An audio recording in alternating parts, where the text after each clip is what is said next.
皆さんこんにちは。漫画家の下本慎です。です。よろしくお願いします。ということで、今回はですね、また皆さんからコメント欄に多いお悩みについての書き方を教えていきたいと思います。洋服のシワが描けません。俺もよく見る、それ。もうじゃあ超シンプルな意味。めちゃめちゃよく見る。もうシワをどう描いていいか分かりません。どこにシワを入れたらいいか分かりません。シワがうまく描けませんという、もうとにかく。そのパターン来るね。もうシワ界隈のお悩み。まあでも分かるよね。もうそれは分かる。難しい。私も昔本当に描くの苦手だった。なんか描かないとさ、つるっとしてさ、そうなのよ。あれみたいな、ちょっと足りねえなみたいな感じになっちゃう。あとなんか変に描きすぎると今度なんかくしゃくしゃになって何が何だか分かんなくなるっていうね。それでは、シワの描き方早速やっていきましょう。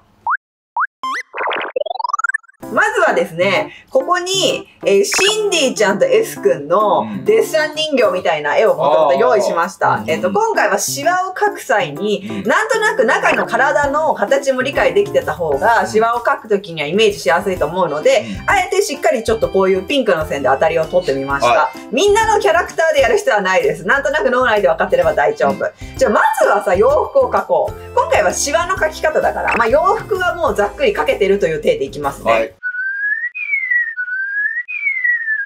はい。ということで、今、ざっくり洋服を描いてみました。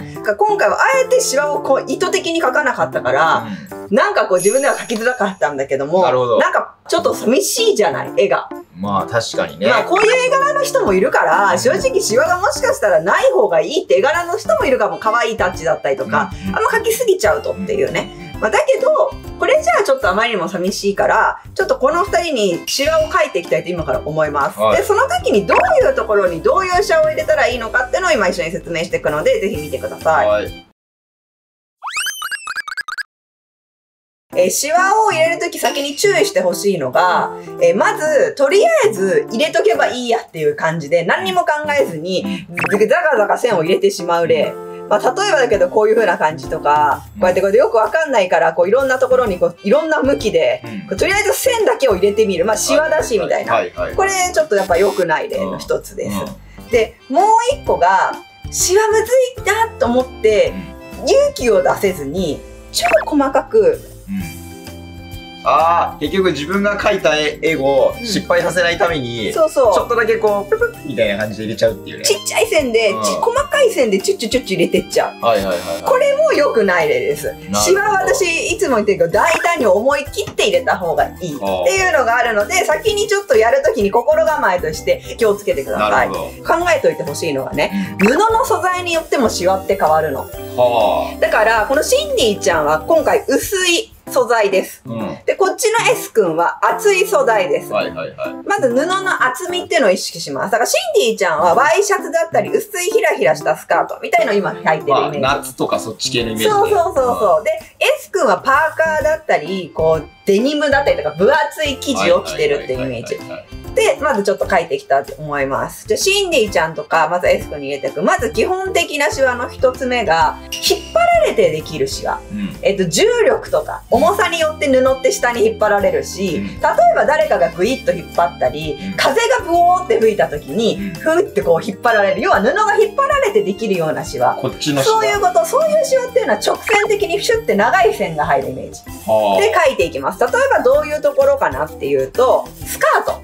やっぱ重力によって風でブワーっとなるよね。そうなった時だから思い切って大体にスッみたいな感じでシワを入れていきます。例えば上半身だと、まあこの肩の上の面に布はくっついてる。要はここの部分に布はくっついてて、下に向かってストって落ちてってるんだよね。だからここら辺からスッて長いシワとか入れる。なるほどね。薄い布の場合はあんま長すぎないとか、女の子の場合胸があるから、ちょっと胸の大きさ、出っ張りも意識しなきゃいけないから、真下までスッて引くと、ほんと胸がないようなイメージになっちゃうから、胸のあたりとかでシュッと止めた方がいいけど、こういうところにまず1個、シワを入れてあげる。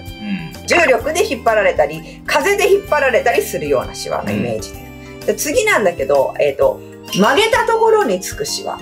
要は布が折り重なってできるシワ。要はこういうところ、肘だったりとか、まあ足だったりとか、要はもう曲げたポージングした時とかって、布がクシュクシュクシュクシュって重なっていくね。で、そういうところに入れていくシワ。で、例えばここだとここの肘のところだね。こういうところに入れていくシワ。で、こういうところに入れていくシワは、さっきの重力とかの、なんかシワが、例えばだけど、こういうような、イメージするとだよ。こういうように引っ張られていく、こういう縦長のまっすぐなシワだったとするじゃない。引っ張りのシワだった時、折り曲げのシワっていうのは、こういう感じでできていくのね。さっきのが直線的な、シュっていうシワだったとする。この線のイメージがね。だとしたら、こういうシワをね、こういうシワだったりとか、ひし形にここをくぼんでみたりとか、例えばだけど、逆さの Y 字。布が重なってるっていうイメージだね。だからこういうところにも、こういうほら、ちょっと四角だったり三角形みたいな線を入れたりとか、で、特にシンディちゃんの方は布が薄いから、まあちょっと細かめに入れてあげていいと思う、線をね。で、エスくんのは布が分厚いから、もっこりした感じで、こういう感じで、あんまり線とか入れなくていい。こんな感じのシワができます。例えば、ここ完全に折り曲げてないけど、こういう肘のところとかにもこういうの書き足してっていいと思う。こういうシワを。まあ、折り曲げて跡がついちゃったみたいなイメージです。あともう一個が、たるむシワ。たるみじわ。要はできるっていうのは、こういう足元だったり、こういうところ。例えばどういう感じでシワを描くかっていうと、この曲げみたいなやつを、今縦側のイメージだったりしたけど、この横にするイメージで、こう上から布がスーって落ちてくるね。そしたらここから、こうやって重なってく布を描いてあげるようなイメージです。こういう感じで、布がこうたわむ、ギュってなってるような、たるみね、のイメージ。こういうのはね、奥からこう被ってくる布をイメージして描いてあげるといいから、まあ線としては、まずこう落ちてくる布を描いた後に、一回こういう形でスッて入れてあげるの。で、ここにもう一個布をかぶしてあげるようなイメージで描くといい。こういう形を描いてあげると、初心者でも描きやすいんだけど、S 君が全くこのシワについて今ピンときてないから、本当にもっとわかりやすいようにこの引っ張り曲げたるみのイメージ図を描くね。なんとなくイメージわかる？言いたい私の言いたいことの。重力の大桜ってブーってなってる。そういうところにできるシワがたるむ。要はたゆんだこのシワ。ね。で、この引っ張られた時できるのはこう伸びちゃうシワ。で、曲げた時ってのはグニって潰されてできるシワ。まあこういうシワがあるよっていうのがなんとなく自分の中で種類として分けれると、要は布の洋服を描くときに、ここに必要なシワはどういうシワかっていうのが分かってくる。なるほどね。こういうイメージで布をちょっと見れるといいかなっていう。なんとなく分かった？なんとなくね。このシワの私の言いたいイメージは。じゃあ最後ちょっとそれで今ちょっとまだたるみを描いてないから描いていくね。たるみはこういうズボンとかがこう重なっていくところにこうできるシワのこと要は。こうルーズソックス風だったとかとしたら、まあ、こういうところにできるシワ。あと例えばこういうところにもできるシワ。こう布がここにもたるんでいくでしょ、こうやって。ここがゴムだから、ここに余ったグニってした布が、こういうところに描くシワっていうのがありますよって。あと例えばこういう袖のところとかね。っていう感じ。そう。でもこれだけだとちょっと寂しいから、またさらに入れていきます。まず引っ張りじはもうちょっと他にも入れれるところがあって、まあ引っ張られてるようなシワって、あと他には、こう何枚もこうやって折り重なってこういう風にさせられた時にもここにはシワが寄るよね。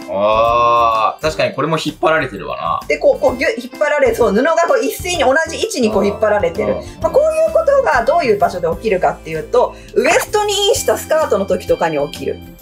いわゆる中に突っ込んでるからシャツが引っ張られてるってことね。そうそう、だからこういうところにこういうようなシワをこういうな感じでこうキュッキュッてこう寄せてあげる。ここはこう多めに入れてあげてもいいよ。こういう感じで入れてあげると、あ、布がなんかどっかに入ってるんだなっていう。あと例えばこういう裾のところにも起きたりする。これは洋服の種類にもよるよ、みんな。全然そうじゃん。男性のワイシャツとかあんまそうなんない。女性のワイシャツとかでこうパフスリーブみたいにちょっと可愛くしたい時とかは、こういうのつけてあげた方が、あ、なんかもっとりした服なんだなっていうのが可愛いなっていうのでわかる。これ男性の服とかでつけすぎちゃうと、なんかちょっと違うなっていう感じにはなっちゃったり、あとこういうパーカーとか分厚い素材でやっちゃうとちょっと違うかなっていう。確かにこれは結構ぴっちりっていうよりももったりみたいなイメージだね。そう。っていうのはもうなんか入れすぎると気持ち悪くなってきちゃう。私もちょっとどんどん入れてきちゃったけど。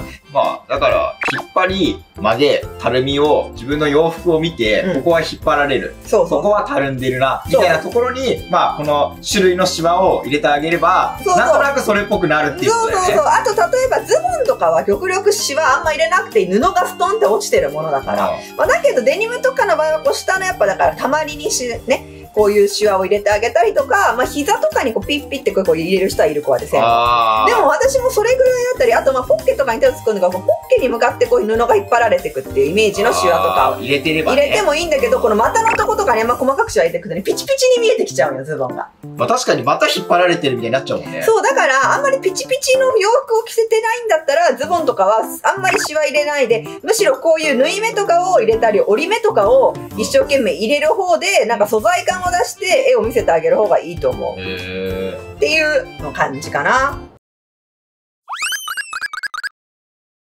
ということで今入れたこの引っ張られてできるシワと曲げたところにできるシワ、あとたるんだところにできるシワっていう3つのシワを、まあ、覚えておけばどんな服でもどんなポーズでも大体は対応できると思うので、まあそれっぽいポーズしてもらって、なんかどこに引っ張られてるとかどこにたるみができるみたいなのを分かればね。だから明らかに風で引っ張られてるとか、人から引っ張られてるとか、万歳してここら辺でこう布が引っ張られてるとかじゃない限りは、逆に言えばね、みんな無理してそんな入れる必要ないよ。あと肘を曲げてた、ここに一切シワが入ってないのはなんか確かにちょっと寂しすぎるなと思う、絵として。だけどだったら曲げたからシワが寄るっていう意識、逆に言えば曲げてもないのに変にシワを入れる必要はないかもしれない。確かにこの状態でここにくしゃくしゃあったらおかしいもん。そうだから布だってこうたわんでるからシワがそこにできるとかだから、たわんでもないのに無理にそのシワを入れる必要もないから、逆に言えばその場所がイラストにできた時にシワを描くんであって、無理に自分のイラストに意味もわからずシワを入れない方がいいかもしれないっていうのだけをちょっと先に言っておきます。なるほどね。ではまた他の動画でお会いしましょう。漫画家の下田慎とバイバーイ。